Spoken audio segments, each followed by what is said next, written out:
Fellas, you know Degree Cool Rush deodorant, right? Well, last year they changed the formula, and guys were mad about it. One dude even started a petition. So guess what? Degree heard us, admitted they messed up, and brought the original Cool Rush scent back exactly how it was. And it's in Walmart, Target, and other stores now for under $4. So grab some and remember why its cool, crisp, and fresh scent made it the #1 men's antiperspirant for the last decade. Degree Cool Rush is back, and it smells like victory for all of us. Running a business comes with a lot of what-ifs. But luckily, there's a simple answer to them. Shopify. It's the commerce platform behind millions of businesses, including Thrive Cosmetics and Momofuku, and it'll help you with everything you need. From website design and marketing to boosting sales and expanding operations, Shopify can get the job done and make your dream a reality. Turn those what-ifs into... Sign up for your $1 per month trial at shopify.com/special offer. Military murder is an independent project and is not endorsed by the Department of Defense or any military component. The views expressed are those of the host. The content of this podcast is not meant to be legal or medical advice. Warning: this episode contains graphic details of murder and is not suitable for young listeners. Listener discretion is advised.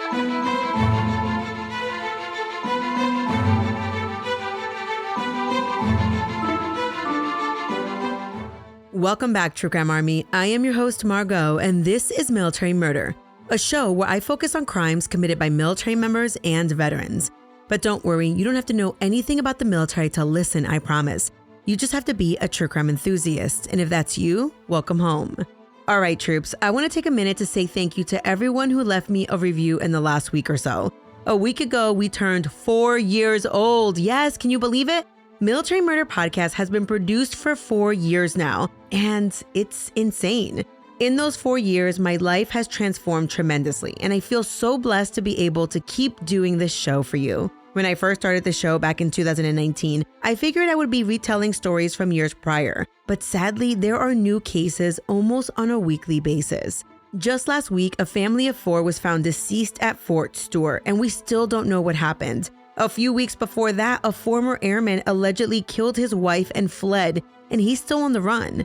These cases keep taking place before our eyes, and because of that, I am still here and I will keep warning. I will keep telling these stories, because while hindsight is 20/20, if telling these stories will help one would-be victim get out before it is too late, I feel like my job is done. With that, today's story is an ongoing case. It has not been through the court system yet, but I wanted to bring it to you today to raise awareness of what a narcissist might look like, and ultimately how a narcissist might try to convince you to return back to them simply by using your belief system. This is just a reminder that since this case is still ongoing, all persons are innocent until proven guilty in a court of law.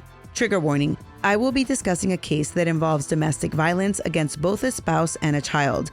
And there's also mention of violence towards an animal. Join me today as I tell you the story of Katie Samantha Baunach. Now, let's dig in. On Friday, September 30th, 2022, at roughly 7:20 a.m., the Hendry County Sheriff received a knock on his front door. When he opened it, it was a neighbor. She wanted to share a concern with him. This unnamed neighbor told Sheriff Steve Winton that her good friend Katie Baunach had dropped off her 2 young kids with her the night prior. It was about 9 p.m. The kids were not supposed to spend the night. Katie just wanted to drop off the kids for a while she went to her ex-husband's house to retrieve a few items. The neighbor/friend grew concerned because Katie never returned to pick up her kids. And not only that, but she wasn't answering or returning any phone calls, which was completely out of character. Sheriff Winton also learned that Katie and her ex-husband, Ian Baunach, had a tumultuous relationship.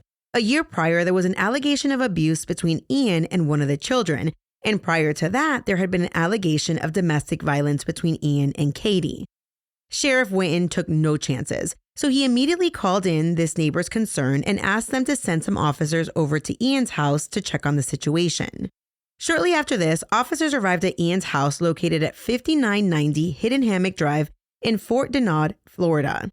Immediately, they saw Katie's vehicle parked in Ian's driveway, and when officers walked up to the car, they saw presumably Katie's purse on the seat in the car.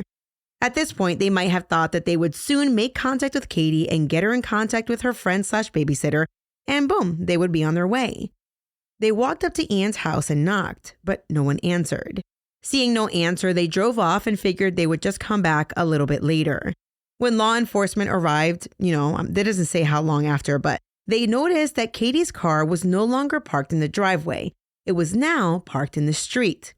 They went up to Ian's house again and made contact with Ian. They told him they were looking for Katie and asked to go inside to check out the situation. But Ian declined. He didn't say much either at this point. The situation seemed fishy enough, and due to the domestic violence issues from the past, law enforcement quickly acted to obtain a search warrant for inside Ian's home. Of course, they would be looking for Katie. By 1 p.m., law enforcement showed up with a no-kidding signed search warrant, and they entered Ian's home. Immediately, they were concerned as they saw signs of a struggle that had clearly not been cleaned up. There was no visible body or blood, but from the garage to the foyer, there was a hallway that had clearly seen better days. There was like a hole in the wall. A mirror appeared to have been ripped off the wall or had fallen off or something like that. Inside the home, authorities found multiple weapons and they found gun silencers, which apparently have to be registered. Now that authorities had seen the house in a disarray, they returned to the judge for a supplemental or additional warrant to look for more evidence. Remember, initially they were searching for Katie. They were searching for an adult. So they would probably be opening closet doors, looking under beds, that type of stuff. They wouldn't be looking into like little tiny compartments where you can't fit an adult human. But now they found these gun silencers, so they were concerned that additional crimes were taking place in the home. So they needed to be able to search small areas of the home where Ian could be hiding evidence of other crimes. At the same time that they were executing this second warrant, they brought Ian down to the station for questioning.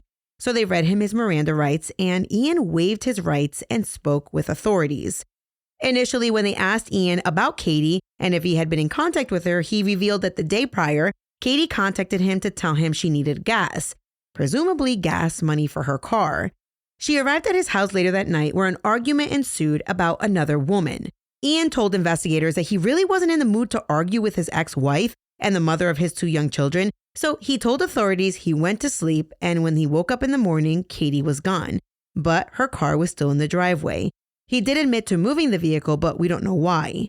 While Ian was being interviewed, law enforcement was at his house, and they were using luminol to determine if there was blood at the home, or in his car that could be indicative that someone cleaned up some blood. In the garage, they sprayed luminol in Ian's car, and Ian's trunk lit up blue with the luminol, revealing there was blood. Authorities sprayed luminol in various parts of the home, and again, more signs of a cleanup. Meanwhile, the investigators interviewing Ian back at the station, they were getting this information from the search team, and so they asked Ian. They asked him why there would be blood in his trunk. Blood in the trunk? Ian said there shouldn't be blood there, but said if there was blood, it might be from groceries. When authorities asked Ian about blood inside the home in the hallway, Ian said he might have gotten hurt when the wall mirror accidentally fell off the wall. Now, when they asked Ian about Katie again, it appeared that Ian kind of scoffed and said, well, there's no body.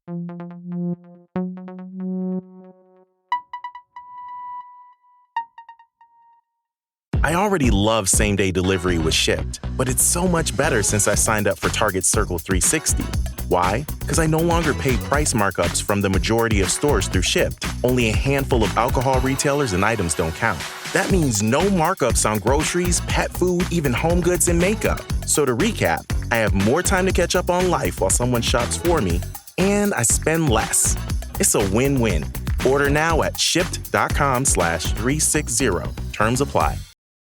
This episode is brought to you by LinkedIn. Healthcare professionals can lead their careers with LinkedIn. Discover jobs by specialty, preferred shifts, and even desired salary. From mental health therapists to radiology technicians, it's now faster and easier for healthcare professionals to find the right fit.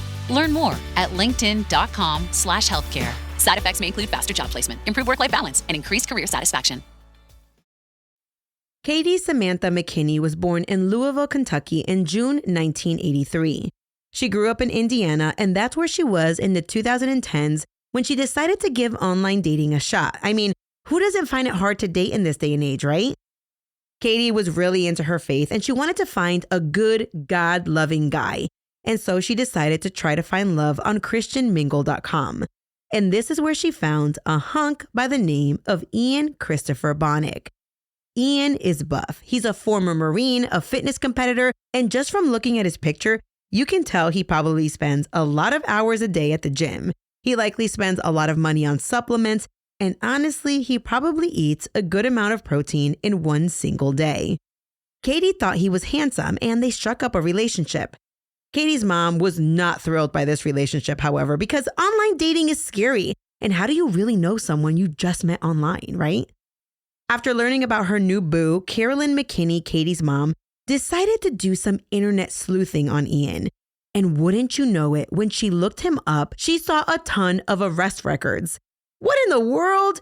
Carolyn didn't want her daughter to know that she had been stalking her new boo, but Carolyn wanted to know what the hell was up with this guy. So Carolyn told a news outlet that she contacted Ian personally, without Katie knowing, of course, and she asked him to meet her. Ian did, and Carolyn confronted him about all the arrest records she saw. Ian didn't seem fazed by the confrontation, and he welcomed the opportunity to tell his future mother-in-law that all the arrests had been unsubstantiated and all of the domestic-related charges had been dropped. He basically told Carolyn that because he was a big, buff guy, every time one of his ex-girlfriends wrongfully called the cops on him, they lied on him and said he got physical with them, and the cops believed simply because of his size. But because all them women were a bunch of liars, the charges were ultimately dropped and the records were expunged. And because the records were expunged, and most people think expunged means it didn't happen, Carolyn just had to kind of take Ian's word for it. And plus, Carolyn knew that she raised Katie to be tough as nails, and Katie was tough as nails, and she was not the type of woman to take crap from a man. So Carolyn dropped the issue and didn't tell Katie anything. In fact, she figured Ian did seem like a nice enough guy. Katie and Ian went on to have 2 kids. One baby was born in 2016, the other was born in 2017. And then soon, I don't know at what point, Katie and Ian moved from Indiana to Florida. Carolyn was not too keen on Katie moving to an entirely different state, but Katie left anyway. And it was when Katie left Indiana that everyone in her family really began to notice that Katie became more and more distant. You see, Katie would later reveal to at least one of her close cousins that once she left the state, Ian began to control everything she did. He controlled all her electronic devices, and she wasn't allowed to make contact with the outside world. On occasions when Katie did make contact without Ian's permission, it has been said that she paid the price. I don't know what price that is, but I'm assuming that it will be revealed at trial. In any event, at one point, Carolyn told a news outlet that Ian spoke to Carolyn, and he told her that he really thought it would be a great idea for her to retire early and go live with the family in Florida. He told Carolyn, listen, I was raised by my grandmother and I have very fond memories. I think it would be a great idea if grandma came to help out with the kids. Carolyn wasn't 100% sure she wanted to do that, so she told Ian that she was going to pray on it. Eventually, after some thoughtful prayer and thinking about it, Carolyn did leave her job and her life behind in Indiana for a chance to be reunited with her daughter and grandkids. But almost immediately, Carolyn began to regret her decision. She told a news outlet that everything in the house was just tense. But it all came to a head, for her at least, when the Baunach family dog killed a chicken that had escaped from its chicken coop. When that happened, Carolyn recalled seeing a scary version of Ian. Ian was so upset that a dog killed the chicken that he tied the dog to a tree and then beat the dog with a stick, and he even went as far as beating the dog with the dead chicken. Carolyn was mortified, capital M mortified. Carolyn later told Katie about the dog beating incident, but Katie appeared to have just shrugged it off, commenting, "Oh, he's just being an idiot." Carolyn, though, was now on high alert. On the few occasions that Carolyn took an opportunity here and there to run some errands outside the home, Ian would become increasingly upset if she did not first ask his permission to leave. And then, on at least one occasion, Ian got upset with Carolyn and yelled at her. Carolyn had made up her mind. She felt in her spirit that Ian was capable of hurting her and she needed to get away. And just like that, one day, without saying goodbye to the grandkids or Ian, I'm assuming Carolyn gave her daughter a heads up, although I didn't read that in the article. But just like that, one day, Ian returned home and Carolyn had packed up her things and left. The article actually describes it as Carolyn escaping. Carolyn then moved in with her brother, who was a retired U.S. Marshal, and Carolyn began to rebuild her life that she had previously given up to help out her daughter. Eventually, Carolyn got a job, she bought a house, and she began to feel more calm after living in such a stressful situation. I didn't see a timeline with the dates that Carolyn lived with the Baunachs, so I just wanted to put that out there. But in looking at the Hendry County, Florida public records, I did find that Katie and Ian were formally married in Key West, Florida on December 17th, 2019. A few days earlier, while technically still single, not married, Ian purchased the home that would become the marital home located in Fort Denard. And then it seems that things began to deteriorate after the marriage became formal. In late 2021, Katie called authorities to report that during an argument, Ian strangled her. Felony charges were brought against Ian, but then Katie told the prosecutor that she would not be participating in the case any longer, as her and Ian were in the process of reconciling. Apparently, he told her that he had found Jesus. The charges were then dropped. But a prosecutor wrote a note in the file saying that in 90% of similar cases, they would have proceeded, even with a non-participating victim. But they didn't. And then, in December of 2021, there was another incident. But this incident involved one of the children. There was an allegation of physical abuse. At that point, a judge granted an injunction for a year. As a result, Ian was not to have contact with his wife. His visits with his 2 kids would be supervised only. Katie and the kids got to stay at the house, and Ian was supposed to turn in all of his weapons. And this seemed like a victory, right? Well, it was, until February of 2022, when Katie requested the injunction, aka the restraining order, be lifted, citing again reconciliation. And with that request, the judge dissolved the restraining order. Now, it's unclear to me when the Baunachs' divorce was final, but from what I read, it appears that the following month in March of 2022, Ian and Katie were officially divorced. And sometime around this divorce, there was another incident where Ian allegedly kicked Katie in the back and threatened to kill her. Katie allegedly reported this incident and law enforcement requested an arrest warrant, but charges were never filed. And then, weeks before Katie's disappearance, Katie again requested a restraining order. It's unclear if it was an order of protection for her or the kids, but as reported by the Toronto Sun, the judge in the case denied Katie's request for a restraining order, citing concerns for the Baunach kids. And Katie was advised by the judge, in not so many words, to stop bickering with her ex-husband and to get along for the sake of the children. Ugh. When you hear what happened to Katie, anyway, I'm sure that that judge is eating their words.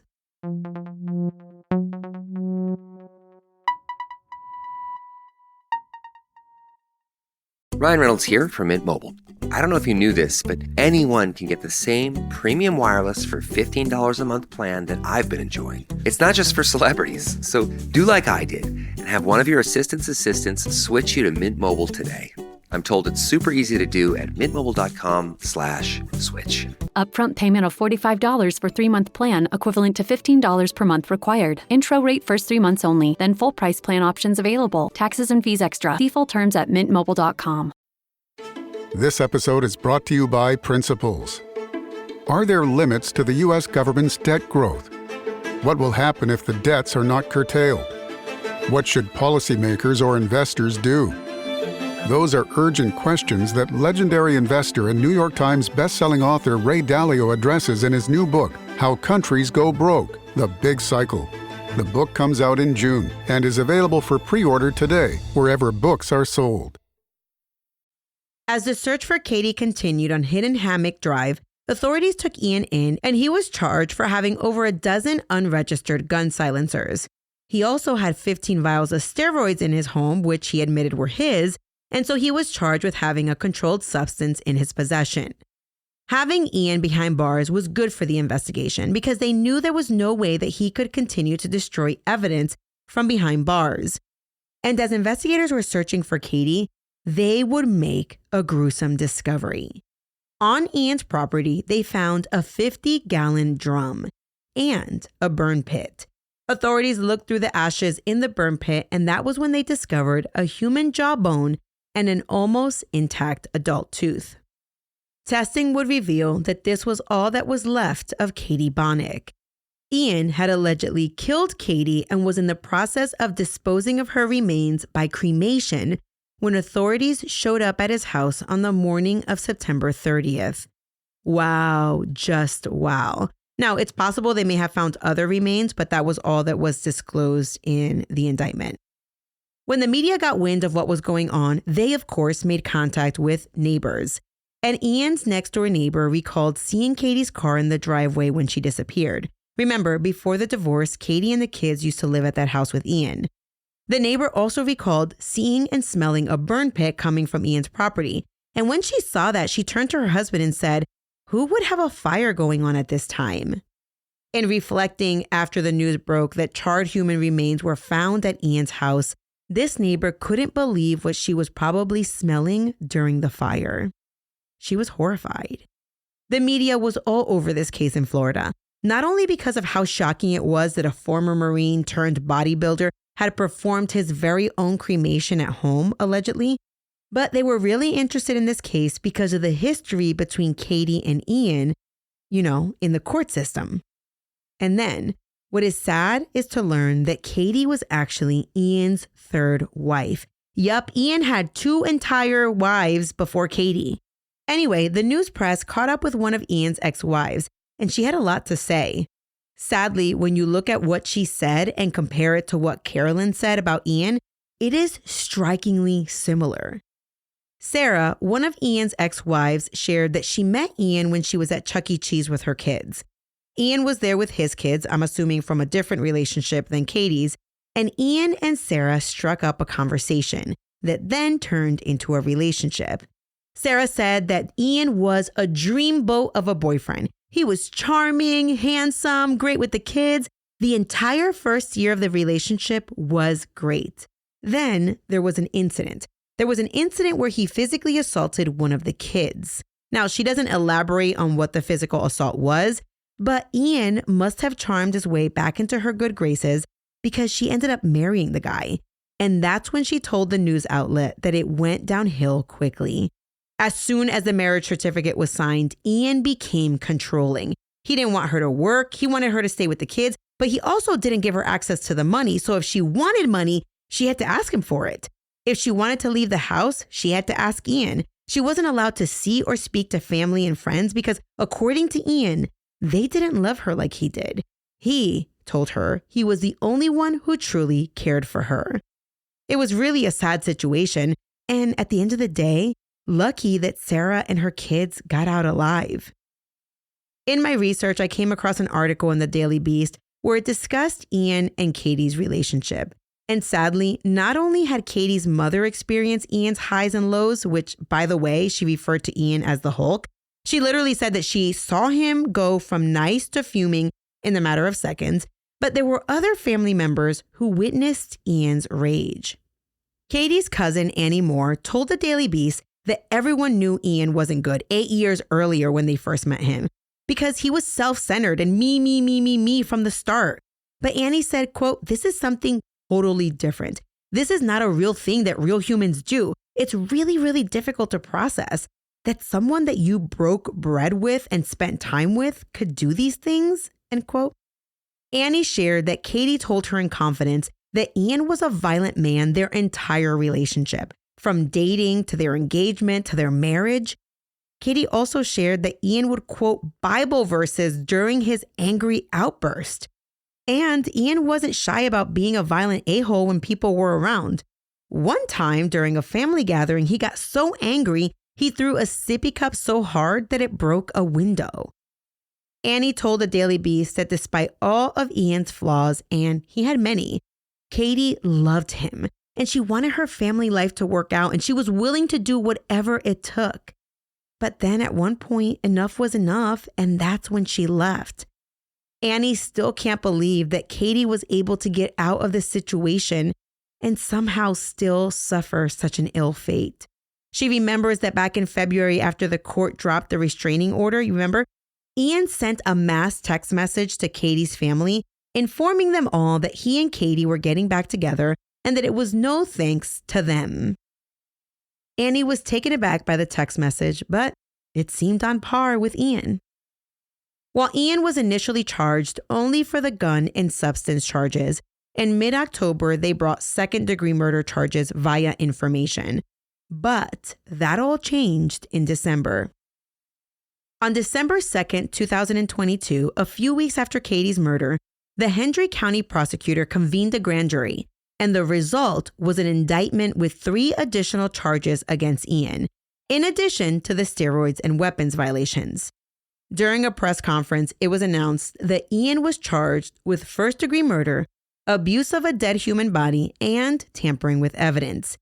And then, a few short months after this announcement, it was revealed that the state of Florida would be seeking the death penalty against Ian Baunach. It's unclear what additional evidence, if any, was discovered to bring the prosecution to this decision, but I'm assuming it has something to do with premeditation. Clearly, no one just has a 50-gallon drum just sitting around at their house, I don't think. So maybe that has something to do with the decision. Before closing out my research for this case, I paid a visit to the online court docket to see what was going on in Ian's case. And as of this summer, Ian was finally appointed with an attorney who is death penalty qualified. The attorney's name is Neil McLaughlin. There was another qualified attorney appointed in October by the name of Kevin Shirley. I'm not sure if they're both still on the case, but Kevin Shirley was the last one listed. In the last several months, the defense has taken various depositions, and most recently, the defense counsel is requesting additional discovery, specifically in the form of the body-worn cameras worn by first responders. I checked the court events tab, and it says it is set for a management meeting at the end of January 2024. A court date has not yet been set. As for Ian, besides news reports indicating that Ian is a former Marine, I haven't been able to find any information about when or where he served. So I guess we'll just have to take his word for it. For those of you wondering about his fitness competition history, it does appear that the last time that Ian competed in the NPC was in 2020 at the 2020 NPC Masters National Championship. It does not appear that he placed, like he didn't get like a trophy, but a month earlier, he did take third place in men's classic physique at the NPC North American Championship. NPC, by the way, stands for National Physique Committee. Both Katie's mom, Carolyn, and her cousin Annie remember that all Katie wanted to be in life was a mom. And once she became a mom, she was damn good at it. She was very maternal. She would do anything for her kids. Katie is being remembered for being a beautiful person who most definitely didn't deserve what happened to her. In describing what Katie felt for Ian, Carolyn put it best. She said, Katie thought she could, quote, love Ian through his behavior, and that one day he would change, end quote. Sadly, in cases like this, it is best to just let those people go. And I know that that is easier said than done. Carolyn, the grandma, is now responsible for raising her 2 grandkids, and she loves them to the moon and back. But Carolyn says, quote, I will love them with everything I have, but I am not her, end quote. If you or anyone you know is suffering from intimate partner violence, please seek help. The National Domestic Violence Hotline can be reached at 1-800-799-7233. If you don't want to call, check out their website. They have a lot of helpful resources. Remember that it is not enough to just get out of the situation, but it's a fact that one of the most vulnerable times for victims of domestic violence is when they leave, and up to 18 months after. I read an article that put it like this, quote, the statistics are that women in abusive relationships are about 500 more times at risk when they leave, end quote. I also read another statistic that states that around the holidays, but especially New Year's, is when there is an uptick in domestic violence incidents. So please, this holiday season, take care of yourself and watch out for your neighbors. I didn't want to put it in right now, but at the end, after you hear my daughter giggle, I am going to put in some more information about narcissistic personality disorder. So if you're interested in hearing about that and what the criteria are, please stick around till the end.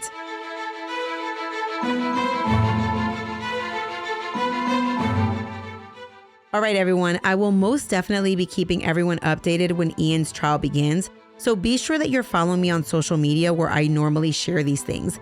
If you want to follow me, you can follow me on Instagram at Military Murder Podcast or on TikTok at Military Margot. Also, there is a GoFundMe for Katie's kids, so I am going to link that in the show notes in case you wanted to donate there. My sources for this episode include various court records, including the criminal complaint, an injunction dismissal, a marriage certificate, as well as a press conference held by the Hendy County prosecutor in December of 2022. I also relied on articles in the Toronto Sun, News Press, New York Post, Daily Beast, WTHR, WLBT, Wink News, and Healthline. Military Murder is a Mama Margot production. This episode was produced in part by all of my Patreon and Apple Premium subscribers. If you're interested in becoming a Patreon, visit patreon.com/militarymurder. And if you listen on Apple, you can subscribe through Apple Premium subscription. The theme music was created by Ty-Ops.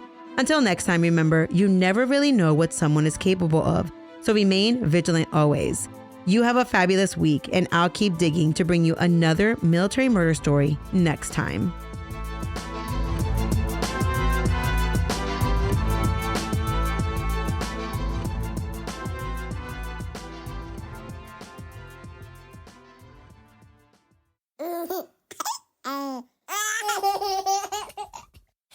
Mama's working on her podcast.